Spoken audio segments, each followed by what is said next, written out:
Hello. आज हम छोटी सी लेकिन बहुत महत्वपूर्ण बात समझेंगे।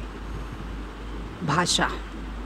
भाषा ने बहुत मुश्किलें सॉल्व भी की हैं। भाषा कम्युनिकेशन का एक ज़रिया बना है, एक बात ट्रांसफ़र करने के लिए। लेकिन दूसरी तरफ गहरे से हम देखें तो क्या भाषा की वजह से कन्फ्यूज़न्स भी नहीं बढ़ी हैं क्या? क्योंकि भाषा में जो शब्द आ जाता है वो शब्द सुन के हमें लगता है हमें पता लग गया।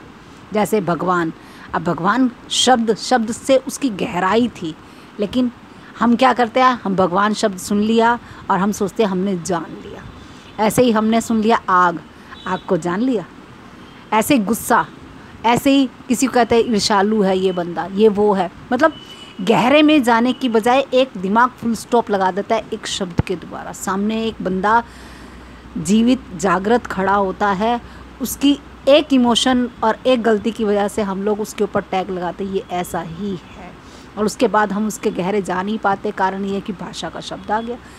ये तो कंजूसी है, ये तो निष्ठुरी है, ये तो लालची ही है, ये तो बहुत करुणामय है, ये तो बहुत अच्छा है। हर बंदा किसी टाइम अच्छा होता है और किसी टाइम मतलब अच्छे बुरे की डेफिनेशन ये होती है कि हमें सुविधाएं मिलती हैं तो वो बंदा हमारे लिए अच्छा होता है, अगर हमारी सुविधाएं छीनता है तो वो बंदा हमारे लिए बुरा होता है। डेफिनेशन से ही है। माँ अपने बच्चों के लिए दूसरों से लेके अपने घर में चाहती है हर चीज़ दे दूँ। अब दूसरों के हिसाब से तो वो माँ अजीब सी हो गई जो छीन के लेके जा रही है, दूसरे बच्चों से भी छीन के वो अपने बच्चों को देना चाहती है। तो डेफिनेशन क्या होगी क्या नहीं होगी, सही गलत की, वो तो खैर बात की बात है। लेकिन भाषा को एज ए मीन्स देखें। हम क्या करते हैं, भाषा के द्वारा हम सोचते हैं साइलेंस को समझ जाएंगे, और उसी चक्कर में मेडिटेशन और वो सब में भाषाओं शब्द गीता पढ़ लेते हैं, शब्द पकड़ लिए, हमें पता समझ लगता है कि गीता हमारे अंदर उतर गई। गीता एक उंगली थी कि उस तरफ का रास्ता दिखाने के लिए, लेकिन हम कन्फ्यूज़न में आ जाते हैं कि हमने पूरी रट ली है तो हमें गीता समझ आ गई है। बहुत गहरी गीता तो कभी समझ आ ही नहीं सकती, ज़िंदगी भर उसके ऊपर चलते रहेंगे। जब तक दुनिया ब्रह्मांड में हम लोग हैं तब तक हमारे लिए गीता सार्थक ही है। दूसरा एक इल्यूज़न है कि हम हर चीज़ डिज़र्व करते हैं। मुझे भी ये चीज़ समझनी पड़ेगी। हर चीज़ में लगता है कि ये चीज़ तो मैं डिज़र्व करती हूँ, मैंने ये किया तो मुझे ये मिलना चाहिए, जिसकी वजह से अंदर के सेंसेस हिल जाते हैं और परेशानी खड़ी हो जाती है। जबकि कुदरत को ज़्यादा पता है कि मुझे क्या देना है और क्या नहीं देना है। सरेंडर नहीं, क्या हो जाता है, डिज़र्विंग। ये पता नहीं कहाँ से इल्यूज़न आ जाता है कि हम ये डिज़र्व करते हैं। पता नहीं हम सांस भी डिज़र्व करते हैं कि नहीं। इतने दिन स्वास्थ्य दिया कुदरत ने, बहुत अच्छा। कभी बीमारी आ जाती है तो हम कहते हैं हाय बीमारी क्यों दी, हम तो स्वास्थ्य डिज़र्व करते थे। हर चीज़ में हम इतना ज़्यादा कुदरत पे तोहमतें लगाते हैं, जो मिलता है वो हमें दिखना ही बंद हो जाता है।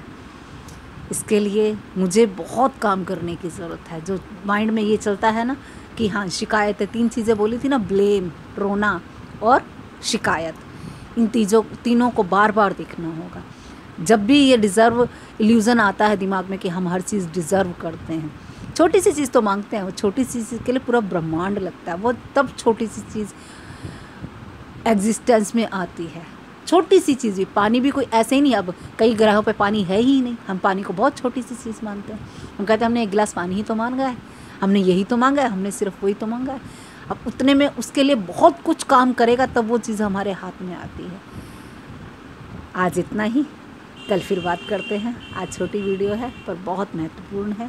भाषा एज ए मीन्स है। भाषा क्लैरिटी नहीं देती, साइलेंस क्लैरिटी देता है। भाषा एक मीडियम है, चीज़ों को काट काट के समझाने में सुगमता होती है। जैसे वहाँ जाओ यहाँ आओ, ठीक है, काम इकट्ठे होते हैं, लेकिन इसी को ही सब कुछ समझ लेना। गीता पढ़ लिया तो समझ लिया कि हम गीता समझ गए, ये इल्यूज़न में नहीं आना चाहिए। समझना उसकी गहराई है। आज इतना ही, ठीक है, कल फिर बात करें।